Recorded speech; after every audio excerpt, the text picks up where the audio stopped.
જૂનાગઢમાં અગ્રવાલ ચોક ખાતે વિશ્વ હિન્દુ પરિષદના કાર્યકર્તા વિપુલભાઈ રાવત જેઓ સહમંત્રી તરીકે પણ ફરજ બજાવે છે 4 થી 5 વચ્ચે તેમના નિવાસસ્થાન પર સામાજિક વિજ્ઞાન સમાજના તત્વો દ્વારા ગાડી ભટકાડીને ધાકધમકી આપીને જેમ તેમ અશબ્દો બોલવા લાગ્યા હતા, જેથી કરીને વિશ્વ હિન્દુ પરિષદના કાર્યકર્તાએ તેમના ઘર પાસે હોવાથી આવ્યા તેમના ઘર પાસે જેમ તેમ અશબ્દો બોલવા માંડ્યા હતા। વિપુલભાઈનું ઘર પાસે હોવાથી અશબ્દો બોલવાની ના પાડેલી હતી, જેથી કરીને વિપુલભાઈ ઉપર છરી બતાવીને વિપુલભાઈને જેમ તેમ રોક જમાવીને લાગ્યા હતા અને ફોન કરીને તેમના 6 થી 7 દોસ્તને બોલાવીને અપશબ્દો બોલવા માંડ્યા હતા અને તેમના ઉપર વિપુલભાઈ ઉપર ઈટ સિમેન્ટ લઈને પથ્થર વડે હુમલો પણ કર્યો હતો। સોસાયટીના લોકો આવી જતા માર ખાવાની ધમકી આપી હતી અને કીધું કે ફરીથી આવું કરશો તમે શું કરી શકો છો, એમ બધાએ અમે જોઈ લઈશું એમ કરીને જતા રહ્યા હતા, જેથી કરીને સોસાયટી દ્વારા વિપુલભાઈ રાવત દ્વારા પોલીસમાં ફરિયાદ નોંધાવી હતી। ડીવાયએસપી આવીને કેમેરામાં જોઈને આવા સામાજિક તત્વોને તાત્કાલિક ધરપકડ કરીને આગળની કાર્યવાહી શરૂ કરેલ છે। જયેશ કેસવાણી, વિશ્વ હિન્દુ પરિષદ જૂનાગઢ મહાનગર મંત્રી। આજરોજ બપોરના અરસામાં અમારા જે પરિષદના જે કાર્યકર્તા વિપુલભાઈ રાવત જે વિશ્વ હિન્દુ પરિષદમાં સહમંત્રીનો હોદ્દો ધરાવે છે, તેમની ઉપર જે બપોરે જે હુમલો થયેલ એ બાબતે બી ડિવિઝનમાં ફરિયાદ આપવા આવેલ। ઘટના એવી છે કે એનું નિવાસસ્થાન ત્યાં જ રહેવાનું છે, ત્યાં અસામાજિક વિધર્મી સમાજના તત્વો દ્વારા એક મોટી ઉંમરના જે પરિવાર હશે તેમની સાથે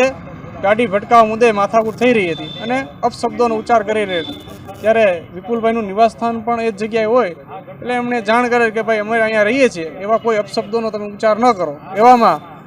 એ ઈસમો દ્વારા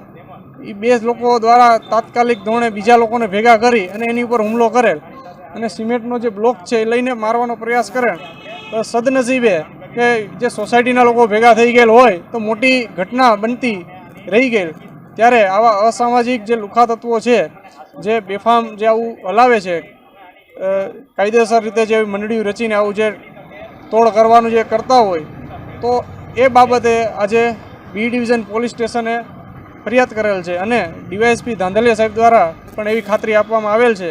કે વહેલી તકે એ લોકોની અટકાયત કરી અને કાયદાનું ભાન કરવામાં આવશે અને એ લોકો જે કાયદાકીય રીતે જે કલમો લાગતી હોય એ મુજબ ફરિયાદ લઈ અને કડકમાં કડક એની ઉપર એફઆઈઆર કરવામાં આવે એવી જ અમારી માંગ છે। મારું નામ વિપુલભાઈ બાબુભાઈ રાવત છે। હું જોશીપરા વિધાતાનગર સોસાયટીમાં રહું છું। આજ રોજ જે બનાવ બનેલ છે કે ભાઈ એક અમારા વિસ્તારમાં જે રોડ રસ્તા બની રહ્યા છે ખૂબ સરસ, તો એને લઈને અજાણ્યા લોકો જે છે એ અમારા વિસ્તારમાંથી પસાર થતા હોય છે। એ દરમિયાન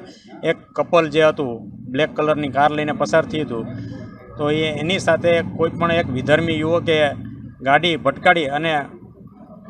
એવી માંગણી કરેલ કે ભાઈ મને પૈસા આપી દે, આવી માંગણી મુજબ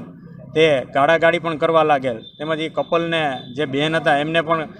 ગાડીમાંથી ઉતારી અને ધમકી આપેલ કે ભાઈ તું અહીંથી સાઈડમાં જતી રહે, બાકી તને પણ છરી મારી દેશું। આ દરમિયાન મને એવું લાગ્યું કે આમાં જઈને મારે કંઈક આનું રસ્તો કરવો જોઈએ, જેથી કરીને મેં એમને સમજાવવાનો પ્રયત્ન કરેલ। હું ત્યાં જઈને સમજાવવા ગયેલ તો એમણે મને પણ મારી સાથે પણ હિચકારો હુમલો કરી અને મને કીધેલ કે ભાઈ તું અહીંથી જતો રહે, બાકી તને પણ જાનથી મારી નાખીશું। આ દરમિયાન એમણે એમની 5-7 જણાની ટોળકી અને બોલાવી અને મારી સાથે ઈંટ તેમજ પથ્થરના સિમેન્ટના બ્લોકથી ઘા કરેલ, તેમજ હું મહા મહેનતે બચી ગયેલ, તેમજ મારી સોસાયટીના લોકો વચ્ચે આવી ગયેલા અને મને એક સાઈડ લઈ ગયેલા। એ દરમિયાન પછી મને જતાં જતાં એ લોકોએ એવી ધમકી આપેલ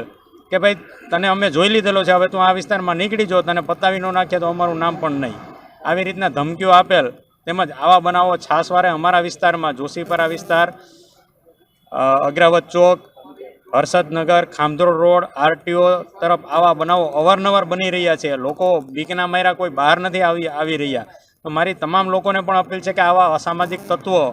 વિધર્મી લોકોને તમે ઓળખી બતાવો અને એમની સામે યોગ્ય કાર્યવાહી થાય એવા પ્રયત્નો કરી અને આ લોકોને યોગ્ય સજા થાય એવા આપણા પણ પ્રયત્નો કરવા જોઈએ। તેમજ મારી સંગઠનને પણ અપીલ છે, તેમજ પ્રશાસનને પણ અપીલ છે કે અમને અમારી સોસાયટીમાં આવા લુખ્ખાઓ જે કંઈ ફરી રહ્યા છે તો આમાંથી અમને વહેલી તકે મુક્તિ મળે, તેમજ એક શાંતિભર્યું વાતાવરણ બની રહે એવા પ્રયત્નો વહેલી તકે થાય।